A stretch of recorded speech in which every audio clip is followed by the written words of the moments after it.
I left the Orlando area many years ago and I will never go back. Today, I'm in Deland, Florida, but I lived down there for many years and they were good years, but that was before I knew what Deland, which is a little suburb around 45 minutes up I-4, has to offer. Now, I'm sure that some of you haven't even heard of Deland, or maybe you've heard that it's some little podunk town out in the middle of the country, and maybe that used to be the case. But today, I'll be sharing 5 reasons why you might consider leaving Orlando for little Deland, Florida. I've now lived in the Deland area for about 25 years, and a lot has changed in that time. These 5 reasons you might leave Orlando for Deland aren't listed in any particular order, but number 5 is the one that I believe is the most impactful of them all, so be sure to stick around for that one. The first, and maybe the most debatable of these 5, is the small town feel.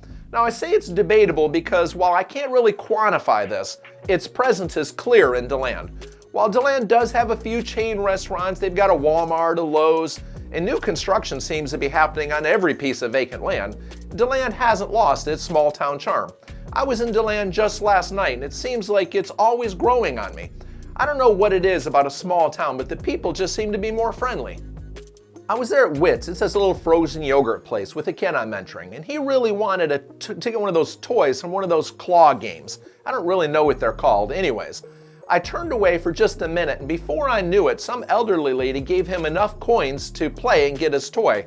He was amazed at her generosity, but I think she probably got a bigger kick out of it than he did.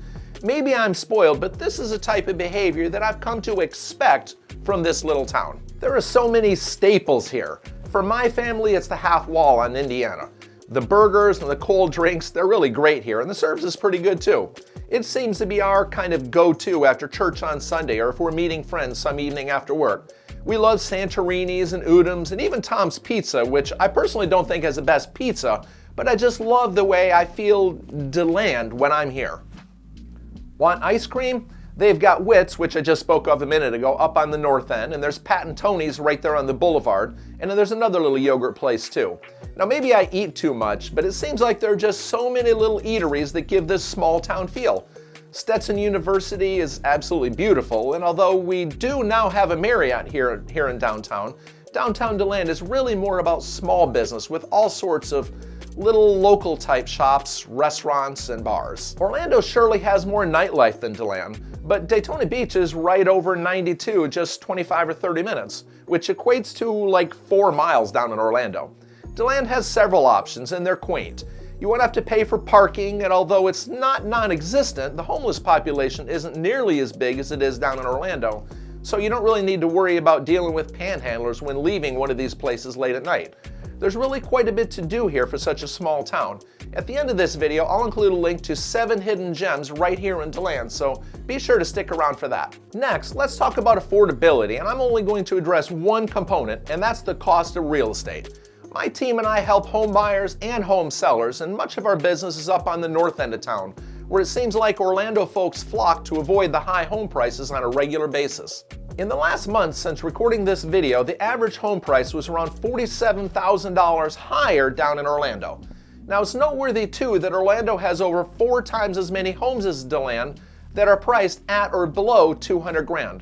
Want a lot bigger than like a postage stamp? Well, you're gonna need to get out of Orlando if you want any land at all, or at least anything affordable. Yes, Orlando is surely a bigger market than Deland, but if you're looking for something affordable, then Deland is really a no-brainer to me. If you're looking to buy or sell in Deland, or you just have questions about the Deland area, pick up the phone and give us a call. If you'd like to see more videos just like this, then hit the subscribe button and click that little notification bell. Of course, hit the like button as well as a small way of saying thank you for this channel's efforts. Speaking of panhandlers and all that, Deland just really has a safer feel to it. There's plenty of information out there on safety and crime, and the research that I found is another reason why I leave Orlando for Deland. One website I found that looks at crime data suggests that the crime in Orlando is significantly worse than it is up in Deland. I'll include a link below so that you can do your own research. Research is great, and I'm a big proponent of it. But if you're familiar with Orlando and you spend more than say 20 minutes in Deland, you're gonna know exactly what I'm talking about here. Next, let's just talk about good old peace and quiet. Orlando is always hustling and bustling. I don't care if it's 5 p.m. or 2 a.m. It seems like there's always some sort of siren blaring. Horns honking and people yelling at each other just seems to be part of the natural landscape. Yes, some areas of Orlando are definitely better than others, and downtown Orlando has, in my opinion, made massive improvements to their downtown area, but it's still noisy. If you want any quiet, you're going to need to head to Oviedo, Maitland, or Lake Mary, but they're growing like crazy too. If you want peace and quiet, you're going to need to get out of all of those cities. Deland's west side has a lot of larger parcels, many of them with a few acres, and yet you're still just a few minutes from grocery stores, restaurants, and all that. For number 5, let's keep on the same theme of that peace and quiet thing and address what I hate the most about Orlando, the traffic. I remember living just 2 miles from work years ago and having to give 30 minutes to get to work just because of the traffic. When I'm in Orlando with customers and needing to go on I-4, it never surprises me to see that monster just stacked up at like 9 a.m. on a Saturday or Sunday morning, and I'm not even talking about down by Disney, which is often even worse.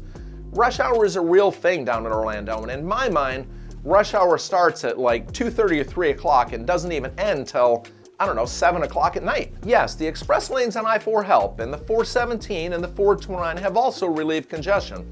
But it just seems like every time they add a new road, it's stacked up too. The constant stress of traffic just seems to wear on so many people, and this is why I believe that the traffic is perhaps the greatest reason you might leave Orlando for Deland. Yes, Deland's traffic has gotten much worse in the last couple years too, but now I'm usually complaining when I have to sit through more than, say, one traffic light.